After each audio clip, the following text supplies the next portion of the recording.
अल्हम्दुलिल्लाह वकफ़ा वसलामुन अला इबादिहिल्लज़ीना इस्तफ़ा अम्मा बाद फ़अऊज़ु बिल्लाहि मिनश्शैतानिर्रजीम बिस्मिल्लाहिर्रहमानिर्रहीम रब्बिश्रह ली सदरी वयस्सिर ली अमरी वहलुल उक़दतम मिन लिसानी यफ़क़हू क़ौली सदक़ल्लाहुल अज़ीम। मोअज़्ज़िज़ ख़वातीन व हज़रात, रसूल अकरम सल्लल्लाहु अलैहि वसल्लम ने जहाँ दज्जाल को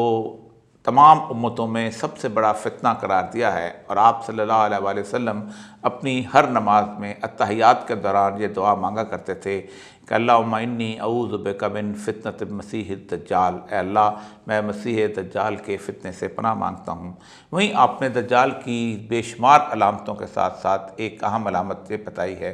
कि दज्जाल का हरावल दस्ता ख़वातीन पर मुश्तमिल होगा, बल्कि यहाँ तक कहा कि लोग इस हद तक दज्जाल से खौफज़दा होंगे कि अपनी फूफियों और अपनी खालाओं को रस्सियों से जकड़ कर रखेंगे कि कहीं वो दज्जाल की उस दस्ते का हिस्सा ना बन जाए। यहाँ एक ऐसी कैफियत बताई गई है कि जिसमें यानी बुज़ुर्ग ख़वातीन भी दज्जाल के साथ जो हैं उसके साथ, और नौजवानों का तो आप सल्लल्लाहु अलैहि वसल्लम ने फरमाया कि नौजवान औरतें तो ख़ास तौर पर उसका हरावल दस्ता होंगे। आज हम जिस दौर में गुज़र रहे हैं, मैं आज ख़ास तौर पे इस वीडियो को और आपसे मुखातब होने की जसारत इसलिए कर रहा हूँ कि आज से 2 या 3 दिन के बाद पूरी दुनिया में ख़वातीन का आलमी दिन मनाया जाएगा और पाकिस्तान में ये दिन भी मनाया जाता है और एक तवील अरसे से मनाया जाता रहा है। लेकिन ख़ास तौर पर परवेज़ मुशर्रफ के आने के बाद और 9/11 के बाद जब हमने पूरी दुनिया के सामने अपना सॉफ्ट इमेज पेश करने की कोशिश की और हमारे बेशुमार लोग, जिनमें हमारे लातादाद मजहबी लोग भी शामिल थे, उन्होंने ये तसव्वुर बनाने की कोशिश की कि इस्लाम जो है ये एक बड़ा मरंजा मरंज किस्म का दीन है। अशद्दाहुल कुफ़ार तो उस ज़माने के अंदर होता था कि हम काफ़रों पर सख्त होते हैं, तो हमने भी इस सारे मामले के अंदर घुटने टेक दिए और वो मुशर्रफ के ज़माने में मैराथन रेस से लेके ये दिन जो है ये मनाया जाने लगा। लेकिन गुज़श्ता 10 सालों में वो जो 20 साल का अरसा था जिसमें सेकुलर तालीम ने हमारे तमाम तर अखलाकी मायारात को तबाह व बर्बाद करके रख दिया और हमारे तमाम तर अदारे और तालीमी अदारे ख़ास तौर पर उस चीज़ से खाली हो गए जिसे हम मजहबी अखलाकियात कहते हैं, तो उससे एक चीज़ का ज़हूर हुआ जिसे वुमेन मार्च कहा जाता है। ये वुमेन मार्च जो है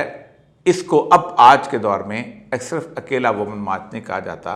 बल्कि इसको एक बुनियादी तौर पर एक जिनसी इजहार का मार्च बना लिया गया है,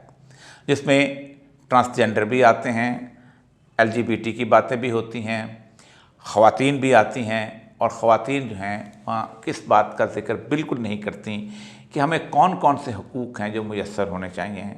हमारे यहाँ हमें जायदाद में हिस्सा नहीं दिया जाता, हमारी निकाह तलाक इन चीज़ों के मामलात ख़राब हैं, हमारे दफ्तरों के अंदर हालात क्या हैं, हमें तालीम नहीं दी जाती, हमें सेहत की सहूलियत मैसर नहीं है। वहाँ इन चीज़ों का उनके पोस्टरों में कोई ज़िक्र नहीं होता, बल्कि खालिसतन एक एंटी मर्द एंटी मैन एक रैली होती है और जो आगे उसको लेके चलते हैं। इन रैलियों के अंदर लातादाद किस्म के ऐसे फुहश किस्म के कलिमात जो हैं वो उस पर लिखे होते हैं और जिसके ऊपर बहुत बड़ी कंट्रोवर्सी चलती है और वो समझते हैं शायद हम भी इसी मामले के अंदर पॉपुलर होते चले जा रहे हैं। ये मार्च वुमेन एमेंसिपेशन का आज की नई इख्तिरा नहीं है। ये 1920 के आसपास खातून को आज़ादी देने के लिए इस तरह के मार्च का आगाज़ हुआ था और आप हैरान होंगे कि दोनों साथ साथ चले हैं। यानी हम जिन्स परस्ती का मार्च था 1906 के अंदर जब पहली दफ़ा वहाँ पर एक ज़लज़ला आया उसमें सैन फ्रांसिस्को में, और वहाँ पर एक हम जिन्स परस्ती का बार यानी गे बार होता था, तो वो बार भी उसके अंदर तबाह हो गया। तो अमेरिका के लोगों ने कहा कि शायद यहाँ पर बहुत बड़ी उफ्ताद आ गई है और ये लानत बरस रही है, इसलिए तबाह हुआ। तो उसके बाद जब सैन फ्रांसिस्को को रिपेयर किया गया, उसके पुल मरम्मत किए गए, घर रिपेयर किए गए, तो उसके बाद सारे गे जो थे वो गोल्डन गेट ब्रिज के पास इकट्ठे हुए और ने कहा कि हमें इस बात का मुकाबला करना है कि ये हम पर कोई अल्लाह की लानत नहीं बरसी, ये एक आम सा हादसा था और हमने एक परेड करनी है। उसको कहते हैं गे प्राइड परेड, कि गेज़ की यानी हम जिन्स परस्तों की परेड। अब फिर उसके बाद इस परेड को आपस में ये 26 या 24 जुलाई को कहीं होती है। मुझे याद अच्छी तरह कि 1996 में सैन फ्रांसिस्को में था और मैंने वो परेड अटेंड की थी और देखा था परेड को। और वो परेड के अंदर हालत ये थी कि ऐसे लगता था कि पूरा शहर, जैसे हमारे यहाँ पार्टियों के झंडे लगे होते हैं, वैसे उनके 7 रंगों के कौसों कज़ा के झंडे जो थे उसके अंदर लहराए जाते हैं। पाकिस्तान में इसको वैसे ही बिल्कुल शुरू में उनको जैसे उन्होंने इकट्ठा किया उसको कि इस जिनसी आज़ादी जो है सिर्फ ये नहीं है कि आप एक निकाह वाली ज़िंदगी से किनारा कश करें, बल्कि जिनसी आज़ादी ये भी है कि एक औरत और एक मर्द कैसे आपस में जिंदा रह सकते हैं और इकट्ठी ज़िंदगी गुजार सकते हैं। यही वजह है कि ट्रांसजेंडर्स जो हैं वो भी काफ़ी अरसे से इसमें अंदर हिस्सा लेना शुरू हो गए हैं। आप हैरान होंगे कि पाकिस्तान में जो सबसे कंट्रोवर्शियल ट्रांसजेंडर एक्ट है वो भी असल में वुमेन मार्च और इंसानी हकूक़ के घाव के अंदर बनाया गया। आपको हैरान होंगे कि सबसे पहले, चूँकि ये लोग पाकिस्तान के अंदर खुल के बात नहीं कर सकते थे हम जिन्स परस्ती के बारे में, तो इन्होंने ख्वाजा सराओं का सहारा लिया। ख्वाजा सरा जो जिस्मानी तौर पर माजूर होते थे, उनकी टोटल तादाद जो थी पूरे मुल्क के अंदर 3 या 4 हज़ार के करीब थी। इन्होंने उसके बारे में कहा कि ये लोग जो हैं बहुत मजलूम कौम है, और उन्होंने जस्टिस इफ्तिखार चौधरी के उससे एक ऑर्डर ले लिया कि इनके हकूक़ का तहफ़्फ़ुज़ किया जाए और इनको कार्ड इशू किए जाएँ। और जब कार्ड इशू हो गए, उनको मजलूम साबित करना शुरू कर दिया गया, तो फिर उनके लिए हकूक़ के लिए एक बिल जो है वो पेश किया गया और उस बिल के अंदर उन्होंने हम जिन्स परस्ती की शादी की मुकम्मल राह निकाली, जिसके ख़िलाफ़ हम आजकल शरीयत कोर्ट के अंदर केस लड़ रहे हैं। और इंशाअल्लाह आप हैरान होंगे कि 8 मार्च को ये अपना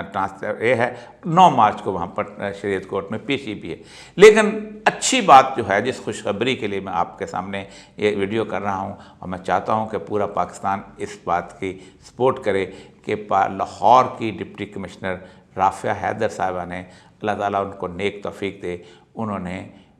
वुमेन मार्च की जो जुलूस है उसकी इजाज़त नहीं दी। उन्होंने बुनियादी तौर पर यह समझा है कि हमारी अखलाकियात पे बहुत बड़ा हमला है। एक डिप्टी कमिश्नर को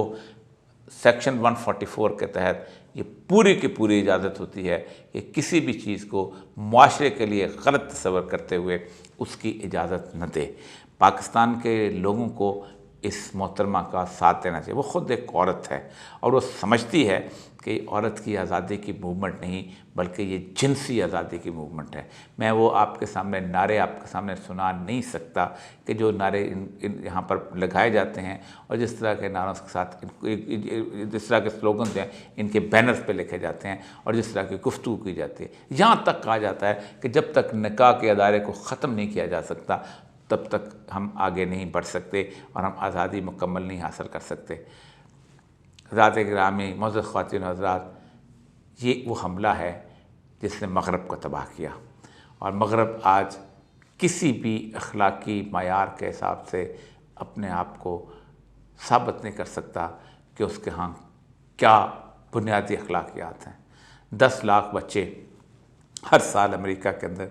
बग़ैर बाप के पैदा होते हैं और टीन एज मदर्स के यहाँ पैदा होते हैं। उनके ख़ाना वल्दियत में वालिद का नाम अब एक मादूम से चीज़ होगी, बल्कि शायद ही कोई लिखता हो। माँ जो है वो भी छोड़ के चले जाती है, क्योंकि ज़ाहिर बात है टीन एज औरत जो है जब एक बच्चा लेती है तो समझती है कि अब उसके आपस में क्योंकि रहना छोड़ दिया है तो फिर उसको ओल्ड एज होम में वो पलते हैं। माँ बाप की जो हालात हैं वहाँ पर, ओल्ड एज होम की जो सूरत हाल है, इस अखलाकी ज़वाल का अब रास्ता हमारे यहाँ वुमेन मार्च के ज़रिए इख्तियार किया गया है। अगर आज हमने इस मामले के अंदर साथ न दिया उस डिप्टी कमिश्नर का जिसने इस पर पाबंदी लगाई है, तो हो सकता है कल कोई इस तरह की ज़रूरत दोबारा ना कर सके। इजाज़त दीजिए। अल्लाह हाफ़िज़।